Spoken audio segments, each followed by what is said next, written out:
Welcome to Hope for Anxiety and OCD, episode 126. I've been slowly starting to tell you about our rebranding process that we're going through on the podcast. I'm super excited to tell you that I'm in the process of interviewing different web developers who are going to help bring part of this new branding vision online. I hope to have all the pieces in place this fall to share with you, and I'm excited to talk with you about all that God is doing through this process of helping me refine the show to be focused on what I believe He wants me to go in the direction of. If you've been following along with the podcast, you know we love personal stories. You know we've talked quite a bit about postpartum, anxiety, depression, and OCD. So if you're experiencing any of those things, we definitely want you to know that there's hope and that you're not alone. You may feel alone inside your head with a lot of different thoughts that can be quite terrifying at times. Our guest today is Sarah Brown, and she is going to candidly tell us her personal story of dealing with postpartum OCD. Welcome, Sarah. Tell us a little bit about your story. When did you start to notice yourself having symptoms of OCD? I would say actually growing up over the years, I would have symptoms like as a child, there would be times where I'd really fixate on something and feel like I had to confess it. And even through my teenage years and then into my marriage. I remember dealing with this even over the last Winter Olympics, a situation where I just felt like I had to confess it. And now I see that that's probably definitely OCD starting to seep through the cracks. So I guess throughout my life. Were there thoughts in your head that you were confessing to other people that you were having? Was that how it was showing up? Or things that you had done and you were like, hey, I did this and I just wanted to let you know, or wanted to apologize for it, or... Yes, things like that. And I would say, as much as a Christian can say this, insignificant lying. If somebody asks you a question and you respond off the cuff because it's an embarrassing question and you say, oh no, I never did that, or I never would have done that. And then years later being like, oh, I have this unconfessed lie in my life, when really you probably don't need to confess that to that person. Mm-hmm. Stuff kind of like that. That's how it would come up. I remember a few persistent thoughts, phrases that were shameful that would kind of run in my head. And I was like, what is going on? Maybe about other people's children or things like that. But I think my anxiety level was not high enough to cause me to fixate on it, which would cause it to be like a recurring issue. So it was a little bit easier to allow those to move through. It was strange or unusual, but then you didn't get as stuck on them as you did later in life. You said that the postpartum OCD really set in and peaked when you weaned your fifth child. Tell us about that experience. I had dealt with anxiety through my motherhood, but never really did much to treat it. But I think I can look back and see patterns now. So anyways, after weaning her, this was one of the first times within my motherhood that I was not pregnant with another baby. She was my fifth baby. We decided to take a break. I weaned her right before Christmas. And then my anxiety did start to ramp up in February and in March. I think it was probably like a hormonal situation where, because later on I found out that my progesterone was off, my periods were really long. I had PMDD where I was just extremely anxious right before my period would start. I think it was all working together to bring on what I would know later as postpartum OCD. What you're saying is you had your kids pretty close together, and so almost like your body was used to being pregnant, and then when it wasn't, it kind of messed with your hormones, or things got out of whack. I think that it brought to light my hormones being out of whack. Oh, okay. How did that show up for you? Were you having OCD thoughts about your children? It started, the whole onset when it got just super bad was my husband and I were watching a TV show, and there were subtitles on the screen because more than half of the show was in a different language, some spy show. But every time the words "thank you" would show up on the screen, I would see a different word. And it wasn't actually seeing it. It was the word was that there or not? Was that in my mind? Why was that there? And of course, it was this word associated with something that was shameful for me.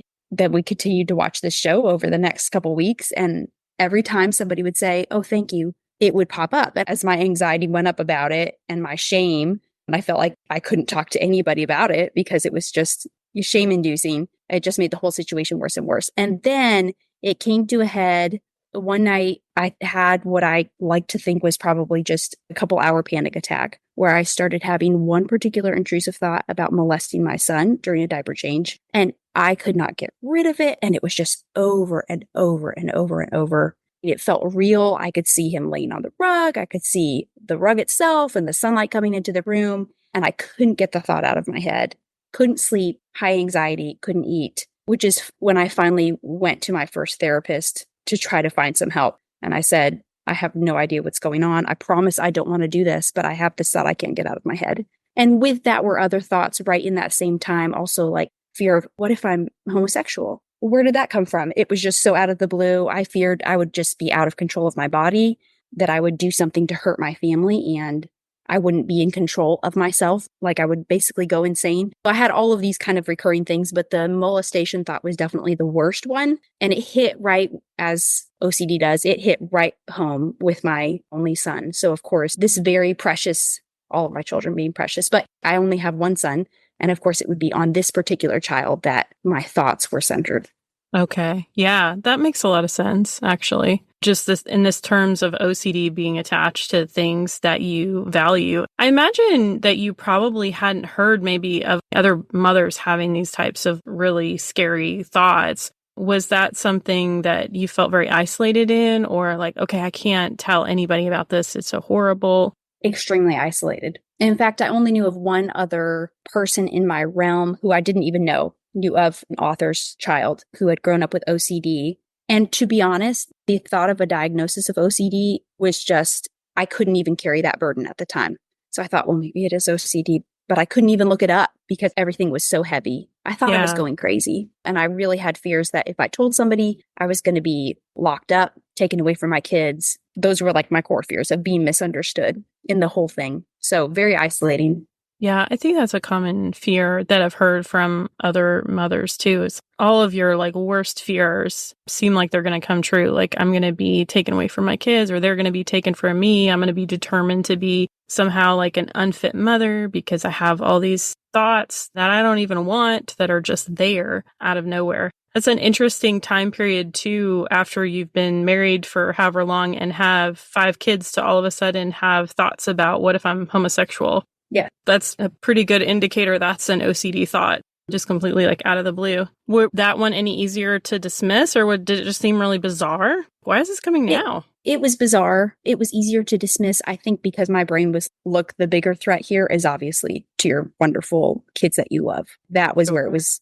And even I would have other thoughts right around the same time, like, God isn't real. I don't believe in him. And this is coming from a person raised in a Christian home who never, ever doubted the existence of God. And suddenly I would pray or I would read my Bible, and which I could hardly do. Everything was so raw. I would just have this thought, I don't believe that. And that's coming from somebody who had believed this from a child. I think because the very worst thoughts were about my kids, I think those ones hit home the worst. And therefore the other ones kind of receded back and they weren't so terrible. That makes sense. Yeah, so that does make sense. Tell me what that process was of getting help for you. Okay, so I went to my first therapist for 2 sessions and she said, look, you've got to get a grip. I realized that this person was not for me. 6 months later, after struggling so much, I was reassurance seeking all the time. Did that therapist not know about OCD? The therapist, was it kind of like a Christian-based therapy, or? She was a therapist and she did do EMDR with me for the first session and maybe even that second session that I went to, but it definitely didn't flag OCD for her right away. Interesting. Okay. Which I think is unfortunate. And I know that there is a statistic out there that says it takes like 6 years to get diagnosed. Sometimes longer, kind of depending on how long, what age people started at. It's hopefully that number is getting less, but I've heard, even higher to get a diagnosis. Yeah. I really hope that goes down for people because I can't imagine suffering for 6 years with it, especially because your compulsions really tie you into it. It just reinforces it if you're doing those compulsions. And I think because maybe my compulsions were invisible, which is trying to pick it apart, reason with it, make sure in my head. A lot of ruminating. Yes, tons. That's what feeds it for me. I think maybe because it's not like I was walking in there and saying, hey, I feel like my child's going to get sick and die if I don't wash my hands 100 times a day. Maybe it would have been easier for her to see that it was OCD.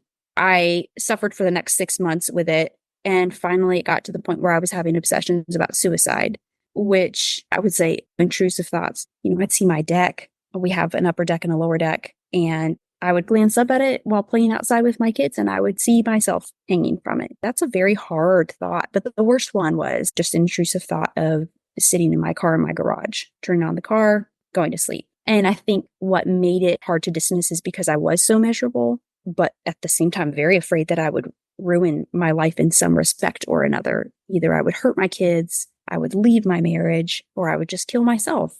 There's so many avenues to ruin your life, but all the worst case scenarios. Yeah. All of them, so many. And I finally was having a hard time with that thought. I don't know how long I dealt with it, maybe 2 weeks. And finally I told my husband, I'm having this thought. And he got mad at me, not mad, but like a righteous indignation. He said, I can't read your mind. You have to tell me that you're struggling. And I said, I know. That's why I told you. The next day, I decided I'm going to go to therapy again. I'm going to try it again. And I'm going to take medication until I'm better. Coming from the background that I came from, it was very hard for me to accept the idea of taking medication, but it did help tremendously. That's good. And then to come back around to your question, I didn't get diagnosed with postpartum OCD until a year and 3 months later after the onset, when I finally found out, oh, this is actually something that other moms struggle with on a regular basis. I found that out through a perinatal therapist and started EMDR and kind of talk therapy, cognitive behavioral therapy with her. Okay, awesome. I'm curious, was there specific traumas that you were trying to process with the EMDR, or just working on some skills to get to a more relaxed space in your body? Or the trauma that I was trying to work through definitely had to do with thinking that I had caused myself to have OCD. Like it was my fault? Oh, yes, definitely. It's still, even today, sometimes something that haunts me, and I just have to respond back. Maybe it is, maybe not. Just leave it there. But I found out about sex from another like 5-year-old girl when I was about 5. We were just playing in our neighborhood, and it was a conversation I happened to walk in on. And anyways, it kind of opened this curiosity about it over my childhood. And so when I started having intrusive thoughts as an adult or even as a teenager, I always thought, well, it's because I was so curious, or I wired my brain to want to think about this type of thing. It must be my fault type of thing. EMDR did really help me to work through how I couldn't have helped being in that situation. It was not, and I couldn't have helped being curious. Very natural for a child to be curious. There could have been different responses from my parents, but they just didn't know how to help me work through these things. EMDR did help with that trauma processing. That's great. And then at some point you did some work on the rumination piece. You did ERP therapy, exposure and response prevention? Yes. I did about 3 months with the perinatal therapist, and then I felt a lot better for the next 6 months, 7 months. I was doing great. Really could even process. I would think about OCD here and there throughout my day, and it wouldn't bother me. It wouldn't suck me in or drag me down. But then it really started. I had a month where it just surged back up again. And so I started doing some research, and I had just heard all over reassurance-seeking is bad and ERP is the gold standard. I just spent some time praying about it, really felt God leading me to find a Christian therapist, because my other therapist was not a Christian. Okay. Well, she was Catholic. Let me say that. There were some faith differences between you and your first therapist. Yes. So with my perinatal therapist, she and I had different viewpoints about some things. We had some differences in our faith. I really felt the Lord leading me to seek out a therapist that had a more similar viewpoint about Christianity and worldview. Because with OCD, you want to be sure about so much, right? And I didn't feel like God was leading me to find someone who had the same viewpoint as I did. So he graciously provided someone who was willing to do ERP with me. I actually did all my sessions virtually. I did that for 2 months, and it was extremely helpful and has given me so many tools that I still use today. Awesome. Tell me about some of those things that you use kind of in the moment when those obsessions come up. Okay, so the first thing would be to recognize what it looks like for me. I actually have a notebook where I write down when I realize I have a theme that's coming up. Themes for me would be like hurting my children, ruining my life, ruining my marriage, disappointing my husband in a way that would like leave him as in a place where he is at a complete loss as to what to do, in despair. Other themes there would be bringing shame on God's name, God not being who he says he is, God planning evil, I would really say like the first thing that I learned from ERP is to just know your enemy. So then when you have a new thought that's coming in, you can go back and say, oh, look, it falls under, I'm going to ruin my life. Look at that. Happens to be OCD. It's very sneaky. That's very helpful to kind of identify, even though it may be like a different obsession, like, or there may be different wording that OCD throws at you. Like you said, it's still under that theme of like, oh, I'm going to ruin my life. Like that fits in. That was one of the things that I had shared kind of in a recent episode about, is this thought OCD? Is like, well, does it fit in with your themes that you usually have? You know, people can jump themes, but typically there falls in things that they've heard before. Yes. The second thing I would say would be learning how to respond, learning how to not engage with an intrusive thought or, an obsession. You find a phrase that communicates to you like challenge. So mine is bring it on. Whenever I have something that triggers me, I might be changing a diaper, I might be bathing my kids, I might be sitting in church, somebody's talking about God's sovereignty, and something will trigger it, and I'll just say, bring it on. Or another one is maybe, maybe not. I'll be triggered by the same thing, and it's like, well, maybe I will, maybe I won't, maybe I will ruin my life. And then another thing would be to kind of chase it back down the alley that it came from, and not just maybe God is real, maybe he's not, but it would be like, maybe he's not real. Maybe I'll waste my whole life doing things and worshiping something that's not even real. And then when I die, I'll just be buried in the ground, and my whole life will kind of have been a waste in that way, which is not true at all. I don't believe that. But I'm taking the fear and I'm ramping up the anxiety, choosing not to engage in the desire to pick it apart. And what that's doing for my brain is saying, this is not a valid threat. She's actually thinking about it and working through it. Well, I guess we don't need to bring that one back up anymore. Yes. Another thing, script writing has been so helpful. Script writing is basically writing a short story about your own personal nightmare. So again, I have a notebook. I keep it tucked away so that it's not accidentally discovered by my children, but it has like several of worst fears. And so it might look like this. And I'm just going to try to give a more mild one, but they can be very hard to write down. And I think the harder they are to write, the closer you're getting to helping yourself, because OCD doesn't back down. It gives you really hard, terrible thoughts. And so you have to get right back at it. But it might be like, I trusted God my whole life, but he's actually not trustworthy. If he really was trustworthy, he wouldn't let bad things happen to children. I cannot trust God. He is a liar. Of course, for a Christian, that sounds extremely blasphemous, and it is. However, what you're doing is you're taking that intrusive thought that says, I can't trust God. What if I can't trust him? Well, if you really could trust God, then he should be more trustworthy. Like, he should not let bad things happen. And instead of being sucked into the desire to pick it apart and theologically, and every time this thing comes up, by reading this script several times and going back to it when I have this fear come up again that God isn't trustworthy, it helps to shut that down in my brain. After reading it so many times, you feel internally calmer. Basically, your brain gets bored with it. It's kind of like, oh yeah, exactly. I've heard that story before. I don't really believe it now. Do you feel like it becomes less real? Like when you're in the OCD zone, whatever you want to call it, bubble zone, like mode, everything feels really real that's not real. And so then I wonder if as you're reading that story, it becomes less real and more like a story. It does. It becomes more like a story. You do definitely get bored with it. That's exactly what my therapist would say. And initially, though, it does increase anxiety.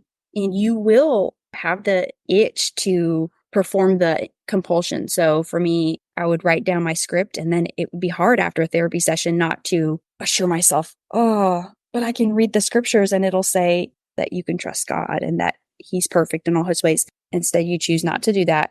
If it feels like a deep need, then that's like your OCD saying, okay, you need to do that compulsion to feel better. So choose not to engage with it. And over time reading that script, your brain gets bored with it. And after many times of reading the script, you start to see, oh, look, there's the core fear. Or look, there's my theme. Or wow, I can totally tell that's not true by just reading it over and over again. Yeah, I think that's the struggle. Mitzi Van Cleve a long time ago talked about, she researched that and did a lot of those on her own, kind of over and over, researching imaginal script writing. And I think that's the hardest part for Christians, is feeling like, okay, I'm putting in something that's not true, maybe for myself, or reading that over and over again. I think it's easier. I don't know if easier is the right word, but maybe to take the kind of maybe not stance at times. It's like, okay, why is it that Yes. I'm needing like assurance or needing to ask somebody a reassurance on that right now? I'm curious how you feel like this has impacted your spiritual journey with God. I mean, I know you talked a lot about struggling with that commitment to take medication until you got better, the commitment to kind of sounds like you had to work through a lot of shame related to even having OCD in the first place. How did all of this interact spiritually in your relationship with God? For a while, I would say, first of all, God was so gracious to me. I did find myself, especially through the first 6 months, a lot of tears, a lot of wondering, like, God, when are you going to show me the way out? This is just so awful. But now I look back and see that he was doing like really deep healing work in so many ways that I would never trade out. I'm just so thankful for the way that he's healed me. I did spend a lot of time, especially in the first 6 months, wondering when God would heal me or help me to get better or lead me out of it. But now I see that he was doing a lot of great, deep healing work in many facets of my life. I think the greatest thing that I've learned through it all is just the voice of the Holy Spirit being different from the voice of OCD, a Yeah. calm and gentle spirit. There's a podcast that you did, FAQs, about OCD that was very helpful for me in just remembering that God spoke in a still small voice and it Yeah. wasn't a driving force. You have to do this right now. I think it's easy for a Christian to get OCD mixed up with the Holy Spirit. Definitely helped me with that. And I would also say just God is so faithful to bring me to the other side where I can mother my children and be around them all day long because I'm a homeschool mom of 6 and know how to deal with my intrusions, which I don't have so many anymore now that I've done exposure therapy. And there's seasons where I have to come back and do more just to kind of, sometimes I get out of practice. But I've just found God to be so faithful to me in taking just what was so shameful and turning that into glory for me. Just that whole beauty for ashes thing about how God redeems. He takes terrible, awful things and he makes them for good. And then he's using it to help me. Even I've had a couple friends that since I've shared my story, they have said, I've had the same thing. I had no idea it had a name. And Wow. I'm just like so That's grateful that incredible. God would ever use my story to help somebody else, maybe not have to suffer as long as I did. God is faithful. I So think faithful. it's very redemptive too if people feel like they're in an unmanageable place with OCD. It's very hopeful and helpful for you to say, yeah, these thoughts come into my mind every once in a while, but you can get to a place where you're still functional, you're still able to raise your family, you're still able to do things that are important to you. You're not where you were before. And I hope that that gives someone hope, maybe who is in that really sad, dark time of, am I ever going to get out of this hole? Are things ever going to get better? So I hope that people hear that today. There's hope on the other side of what they're facing and what they're dealing with. I wanted to ask you one more question because we do have some family members that listen to the show. We do have some friends and people that are trying to be helpful to a loved one who's suffering. What was that conversation like with your husband when all of this was going on? How did you help him help support you in terms of like reassurance seeking and things like that? Was that a hard for him to know, like, what do I say or how do I respond? I would say, first of all, it was so hard for me initially to share that I was having these thoughts. I didn't even know that these thoughts had a name, intrusive thoughts. He was very gracious when I did tell him about it. He didn't freak out like I expected him to. But I would say if a family member shares with you that they're having some deep, dark thoughts like this, and you know that this is not true of their character, just listen with an open heart and mind. And I would say support them in their journey to find healing, whether that's through therapy, which they probably will definitely need, or medication, which might be a really helpful way to support them. Another thing I would say with the reassurance seeking, my husband is good at this, saying, well, sounds like you need to just face your fears, but it can also translate into motherhood. I have a child who deals with a lot of anxiety over sickness. So whenever we have the stomach bug running through our house, she says, oh, I hope I don't get sick, Mom. And I can pray with her and reassure her all day, but that's empty reassurance. And really what's helpful for me to do is say, well, Eden, maybe you'll get sick and maybe you won't, but we're going to make it through it. And I have actually seen it with my own eyes that it's kind of helped it increases her anxiety, but then it releases it later on. It helps her brain to deal with it. So I would say the family member is constantly coming to you for reassurance. try your best to lovingly not give them that reassurance. Ask the Lord for wisdom as to how you can support them without giving them reassurance, because it does feed OCD. It's a hard balance to strike, right? Like being It's so supportive. hard. It's so hard. Because I did tell my mom at one point, I said, the best thing that I can hear is just like, you're a good mom and you're really doing a great job. And she's the most supportive person in the world, so she will say that. But then my OCD says back, she doesn't know these thoughts. What if I really am a terrible mom? So it really doesn't help. Or maybe you say it once. I really believe that you are a great mom. But you don't need to say it 20 times to them. I would say, look, I've already told you that. I'm not going to tell you again. It's a hard balance. It's really hard. Yeah. Kudos for all of you who are supporting your loved ones who are dealing with OCD. Maybe if they need to hear it, they're doing a good job. Sarah, I know that you told me that you went through a mentorship program as well that was helpful for you. Can you tell us about that? Yeah. So my perinatal therapist recommended Postpartum Support International. I think it's psi.org, but they have a peer mentor program, which basically, if you want support, you can interview with them and tell them what you're dealing with, which they recognize that there's postpartum OCD and postpartum psychosis and all of these different diagnoses. And they'll basically hook you up in a relationship with another mom who has dealt with the same thing, who has decided that they want to mentor someone going through the same thing. They're not a Christian organization by any means. They have all kinds of support groups out there. Like I said, I'm a Christian. I would like somebody who has faith to be my mentor, and they hooked me up with somebody who had like faith. And that was helpful, obviously, because if you're a Christian, you want to be careful who you get your support and your counsel from. But the great thing about that is that you can have somebody who's gone through the same thing if you don't know anybody else, which chances are we all know somebody who's been through it, but we've never shared our stories because they're just so embarrassing. But it hooks you up with somebody else who's been through the same thing that can be a support to you. So for the next 3 to 4 months, you either have phone calls or you text and you stay in communication. And that person's just there to be a support. So that was a helpful resource for me. And now I do mentor other women through that same program. That's awesome. I think that that's really great. Sometimes, we need somebody to just come alongside us who understands. And there's things that there's shared experience that we don't have to explain. Yes, 1,000%.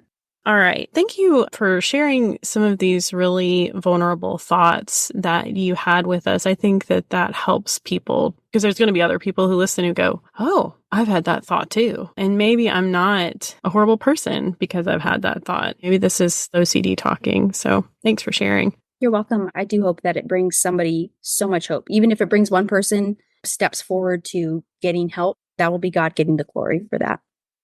Hey, if you want to be in the know here on the podcast, you've got to get on our email list, okay? These are the people who know about the latest happenings even before they hit the airwaves. It's super easy. You can go to hopeforanxietyandocd.com/free. Put your email in to receive any of the free downloads. You do actually have to click the download in your email when you receive it. Otherwise, you won't be subscribed. So that's an important tip that you need to know. Until next time, thank you so much for listening. Hope for Anxiety and OCD is a production of By the Well Counseling. Our show is hosted by me, Carrie Bach, licensed professional counselor in Tennessee. Opinions given by our guests are their own and do not necessarily reflect the views of myself or By the Well Counseling. Our original music is by Brandon Mangrum. Until next time, may you be comforted by God's great love for you.